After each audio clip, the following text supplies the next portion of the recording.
Hai guys, balik lagi sama Enku di sini. Fans Botak bisa merapat karena di video kali ini kita akan membahas lanjutan cerita setelah Saitama yang menemani Fubuki menemui Psychos yang dipenjara di dalam tahanan bawah tanah, markas Asosiasi Pahlawan.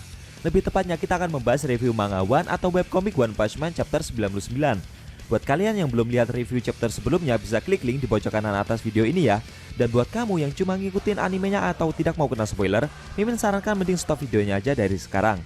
Nah, di chapter 99 ini Tatsumaki muncul dan mencoba untuk membunuh Psychos setelah mengetahui jika dia masih hidup.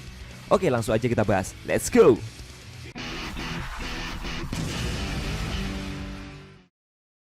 Pada awal scene, kita diperlihatkan para pasukan tim Fubuki yang satu persatu dikalahkan oleh Tatsumaki dengan begitu mudahnya. Tatsumaki tidak terima dengan perkataan tim Fubuki yang melarangnya untuk masuk ke dalam ruang tahanan. Salah satu anggota yang bernama Matsuge berkeringat ketakutan menghadapi pahlawan psikis terkuat itu. Dalam hatinya Matsuge terkejut karena sebelumnya Nona Fubuki cuma memerintahkan mereka saja untuk berjaga dan tidak membiarkan siapapun masuk. Namun ternyata yang datang malah Tatsumaki, sang kakak dari Fubuki sendiri. Matsuge merasa meski karena yang datang Tatsumaki lah Nona Fubuki tidak memberitahu anggota yang menjaga untuk tidak takut akan bahaya yang terjadi. Para pasukan tim Fubuki mencoba untuk bertahan dari serangan psikis yang Tatsumaki lancarkan kepada mereka. Dan para pasukan yang tersisa masih mencoba untuk menahan Tatsumaki selama mungkin.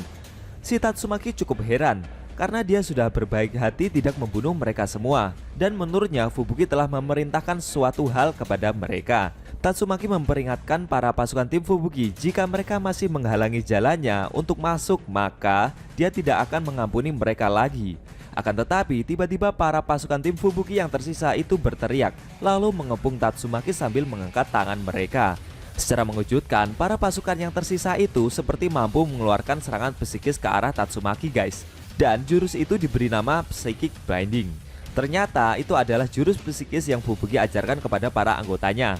Namun sepertinya daya serang dari jurus itu tidak begitu besar. Apalagi yang mereka hadapi sekarang ini adalah Tatsumaki. Setelah menerima serangan psikis yang tidak begitu berefek itu, Tatsumaki bertanya kepada mereka semua apa yang mereka lakukan.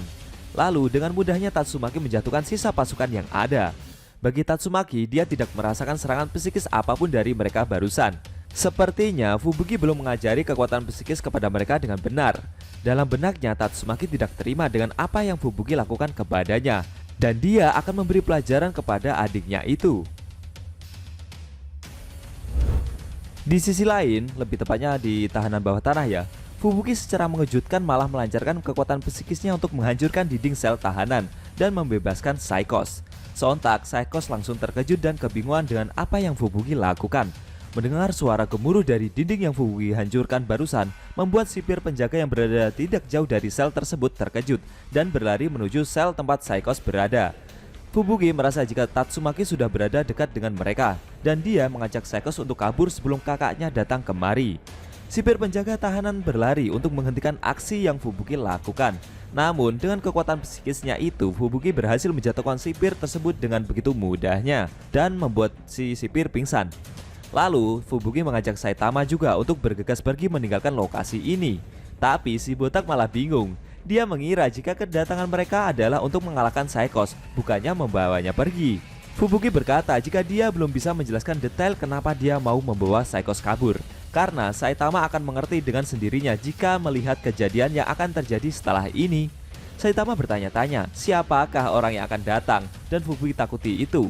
Beberapa saat setelahnya, perlahan pintu lift terbuka, namun tak ada satupun orang yang keluar dari dalam lift tersebut. Saitama dan Fubuki terdiam sesaat melihat pintu lift yang terbuka itu. Si botak bingung kenapa bisa lift dapat terbuka dengan sendirinya dan tidak ada siapapun yang keluar. Suasana hening kembali terjadi. Lalu beberapa saat kemudian getaran gempa dahsyat begitu terasa sampai membuat seluruh dinding dan lantai tahanan bawah tanah menjadi retak. Fubuki berkeringat merasakan getaran yang terjadi, sedangkan si botak dengan wajah datarnya itu terdiam. Psychos yang merasakan gempa itu mulai berkeringat ketakutan juga guys. Lalu konyolnya Saitama malah salah paham.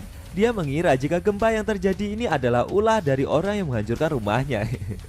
Dan kali ini dia akan menunjukkan batang hidungnya itu.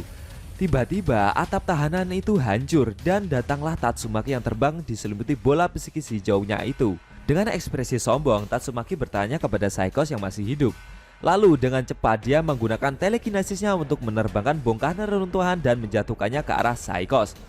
Fubuki tak mampu mengikuti kecepatan serangan yang kakaknya keluarkan tersebut. Namun dengan sigap Saitama langsung menolong dan berhasil menyelamatkan Saikos.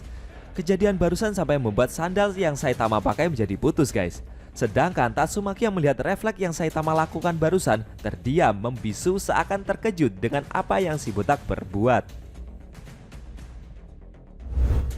Fubuki meminta Saitama untuk pergi membawa Saikos kabur dari tahanan asosiasi pahlawan. Dan dia mencoba menahan kakaknya itu dengan kekuatan telekinesis yang dia punya. Dia memberitahu si botak kalau dia cuma mampu menahan kakaknya itu dalam waktu 10 detik saja.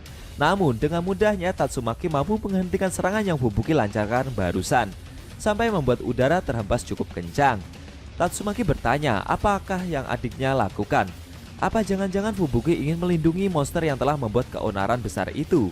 Belum sampai Fubuki berbicara, Tatsumaki menambahkan, dia merasa kalau Fubuki semakin lemah karena terus dimanja oleh orang lain. Selain itu, dia juga menghina kelompok tim Fubuki. Menurutnya, mereka semua adalah sekumpulan orang bodoh yang tidak bisa membuat adiknya senang. Tatsumaki menasihati Fubuki kalau mereka berdua harusnya sudah tidak butuh siapapun lagi, karena mereka terlahir dengan kemampuan khusus. Mendengar perkataan barusan, Fubuki terdiam dan dia teringat masa lalunya saat dia masih kecil. Dulu Fubuki sering dihina dan dicaci oleh teman-temannya karena dia mampu melayangkan semua benda yang mengenai tubuhnya, sehingga membuat teman-temannya melempari Fubuki dengan batu dan kerikil. Bahkan ada salah satu teman gendut yang mencoba menjatuhkan diri di atas Fubuki yang kecil itu. Namun tiba-tiba teman gendutnya itu diterbangkan ke angkasa sampai membuat teman-temannya yang lain menjadi kebingungan. Ternyata itu tadi adalah perbuatan dari Tatsumaki yang melindungi adiknya dari kejahilan teman-temannya itu. Melihat kedatangan Tatsumaki, teman-teman yang menjahili Fubuki barusan langsung berlari ke dalam sekolah untuk mendapatkan pertolongan. Namun secara mengejutkan, dengan telekinesisnya Tatsumaki malah mengangkat seluruh bangunan sekolah sehingga membuat orang-orang yang berada di dalamnya termasuk anak-anak jahil tadi berteriak ketakutan. Saat mengangkat sekolahan itu, Tatsumaki meminta Fubuki untuk melapor kepadanya jika nanti dia dijahili lagi. Karena menurut Tatsumaki, mereka harus membalas perbuatan orang-orang yang jahil kepadanya itu. Setelah kejadian masa lalu tersebut, Fubuki mengajak Tatsumaki untuk mengingat kejadian saat mereka berdua juga sering bermain bersama saat masih kecil. Sambil tersenyum, Tatsumaki mengingatnya. Baginya, karena ikatan persaudaraan itulah membuat mereka berdua menjadi saling memiliki. Namun, Fubuki menyanggah pendapat tersebut. Alasan mereka dulu sering bersama karena tak ada lagi yang mau bermain dengan Fubuki, sehingga dia tidak punya teman. Akan tetapi, berkat Tatsumaki, Fubuki dapat memutuskan apa yang dia inginkan di masa depan. Fubuki meminta Tatsumaki untuk berhenti menghentikan perbuatannya hanya karena Tatsumaki adalah kakaknya sendiri. Fubuki berkeinginan untuk mengumpulkan banyak teman dan dia akan mendirikan organisasi yang besar, serta suatu hari nanti dia akan mengalahkan kakaknya itu. Namun dengan wajah sinisnya, Tatsumaki menantang Fubuki untuk bertarung melawannya sekarang saja, karena Tatsumaki juga akan menghabisi Saikos yang sedang Saitama bawa tersebut. Setelah itu, Tatsumaki menyombongkan diri dan meremehkan para pasukan tim Fubuki lagi. Dia dapat mengalahkan mereka semua dengan sangat mudah. Bagi Tatsumaki, setelah ini mereka semua tidak akan mengikuti Fubuki lagi. Dalam benaknya, Fubuki mencoba meyakinkan diri untuk tidak lari. Dia ingin melenyapkan panggilan lemah yang ada dalam dirinya. Dia ingin melenyapkan ketakutannya saat melihat orang yang kuat, dan dia ingin melenyapkan traumanya terhadap kakaknya itu. Lalu secara mengejutkan, Fubuki malah maju untuk menghadapi Tatsumaki. Si Tatsumaki merasa tertantang. Dia merasa jika masa pemberontakan dari dalam diri Fubuki telah muncul. Benturan kekuatan psikis dari mereka berdua membuat udara berhembus sangat kencang di area tahanan bawah tanah tersebut.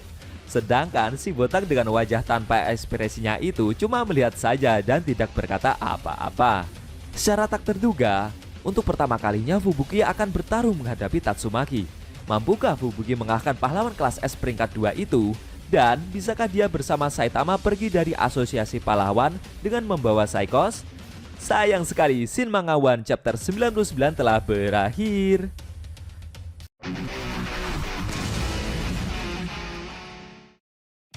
Nah, itu tadi review Manga One chapter 99 yang ending scene-nya memperlihatkan Fubuki untuk pertama kalinya memberanikan diri melawan kakaknya si Tatsumaki dan mencoba menghentikan rencana kakaknya itu untuk membunuh Saikos. Bagaimana menurut kamu? Jangan lupa tinggalkan komentar kalian ya. Klik subscribe lalu tekan loncengnya juga ya guys. Ingat tekan lonceng biar kalian selalu dapat notifikasi jika kita upload video terbaru. Oh ya, video ini boleh di-share ke teman-teman kalian juga kok. Hitung-hitung biar channel ANDSUM makin rame dan makin dikenal banyak orang. Tekan like kalau suka sama video ini dan dislike kalau nggak suka. Jika ada kata-kata dari Mimin yang kurang pas, Mimin mohon maaf dan sampai bertemu di video review Mangawan selanjutnya.